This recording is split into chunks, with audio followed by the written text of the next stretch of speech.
chapter 10. We're going to learn about the Good Shepherd, Jesus Christ, and his sheep, the believers. The Good Shepherd is Jesus, and his believers are, the sheep are his believers.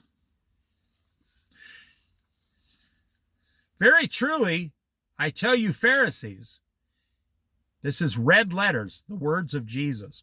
Very truly, I tell you, Pharisees, anyone who does not enter the sheep pen by the gate, but climbs in by some other way, is a thief and a robber. So he's saying there's only one way to salvation. If you try to get in by some other way, you won't do it. It's false. God will not allow it. You see, salvation is very simple. 80% of the world believes in God, but only 25% believe in Jesus Christ as the only way.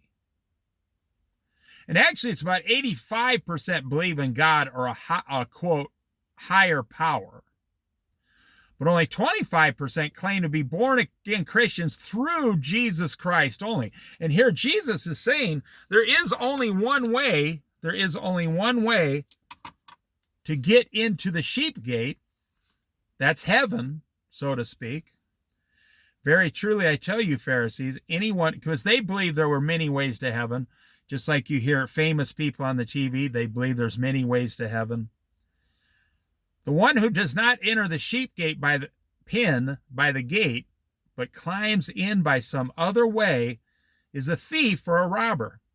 The one who enters by the gate is the shepherd of the sheep. The gatekeeper opens the gate for him, and the sheep listen to his voice. See, we have to be saved through the voice of Jesus Christ, by believing in him.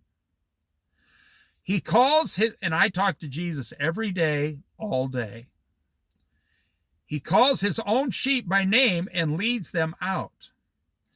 When he has brought out all his own, he goes on ahead of them, and his sheep follow him because they know his voice.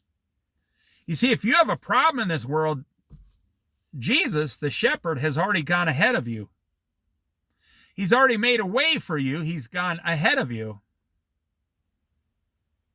Like if you have to go to the hospital for some reason and you're a Christian, I guarantee Jesus has already made a way. He already knows how it's all going to work out. He's already went down there. He's already sent some angels there if that's what he chose to do. He's already established a way for you to get it done. So when you worry, you have to slow down and remember, Jesus already got it all solved for you. He already knows what the outcome's going to be already. He's doing this because he loves you and to glorify his name, his Father's name, you see. When he has brought out all that is his own, he goes on ahead of them, and his sheep follow him because they know his voice. But they will never follow a stranger. In fact, they will run away from him because they do not recognize a stranger's voice.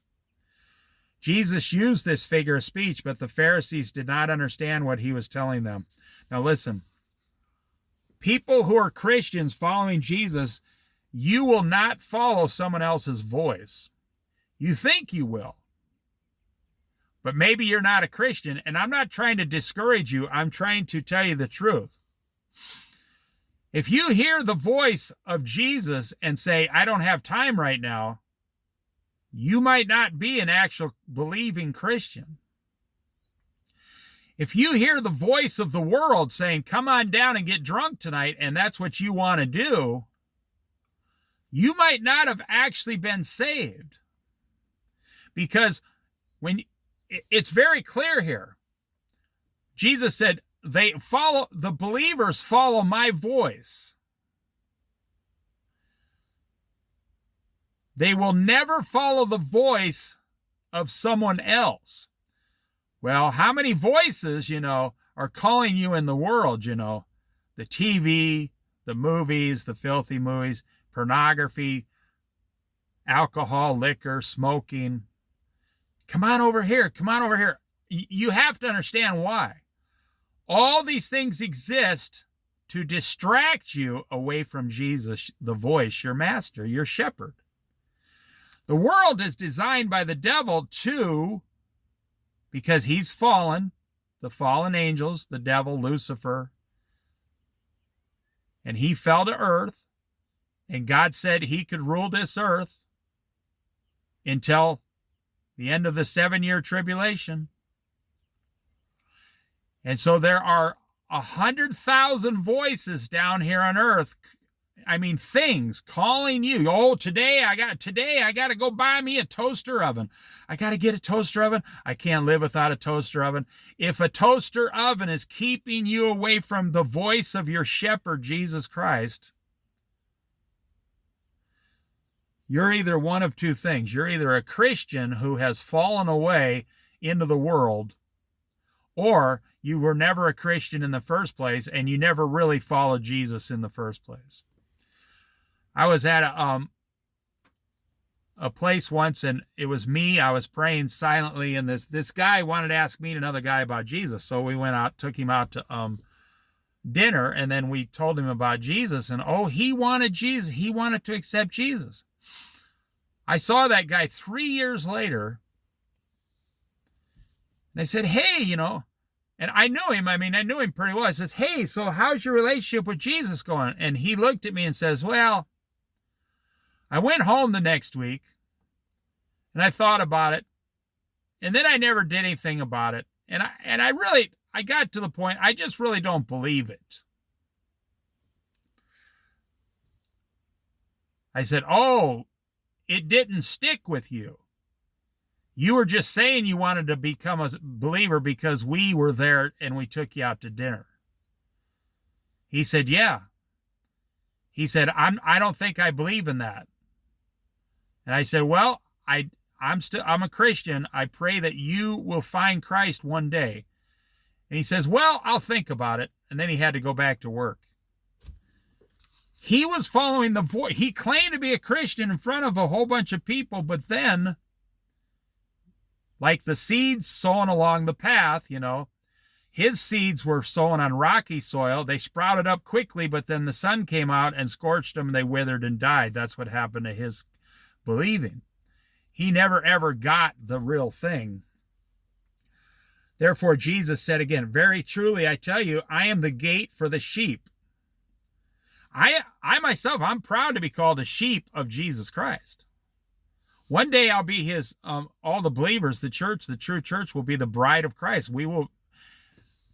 It doesn't mean he's a man and we're a woman. No, you're thinking of earthly weddings. The bride of Christ is something we're going to be attached to Christ like a bride. And there will never be a divorce. And we will be attached to Christ for all eternity. That's what it means. Very truly, I tell you, I am the gate for the sheep. All who have come before me are thieves and robbers, but the sheep have not listened to them. I am the gate. Whoever enters through me will be saved. There you go. Whoever enters through me, Jesus Christ, will be saved. Now listen, what's he going to say next? They will come in and go out and find pasture. You see, after the 1,000-year reign, we're going to be able to go in and out of the city. We're going to be able to do things with Jesus. We're going to have festivals and joyous times. And we're going to be living in paradise. And Jesus, I'm sure he hasn't told us yet, he's going to have things for us to do. It's going to be, time will cease to exist. All light will come out of God, Jesus himself. We will shine as bright as the sun, S-U-N. I mean, I'm telling you, you just don't know what you're missing by following the voices of this world and ignoring the voice of Jesus Christ.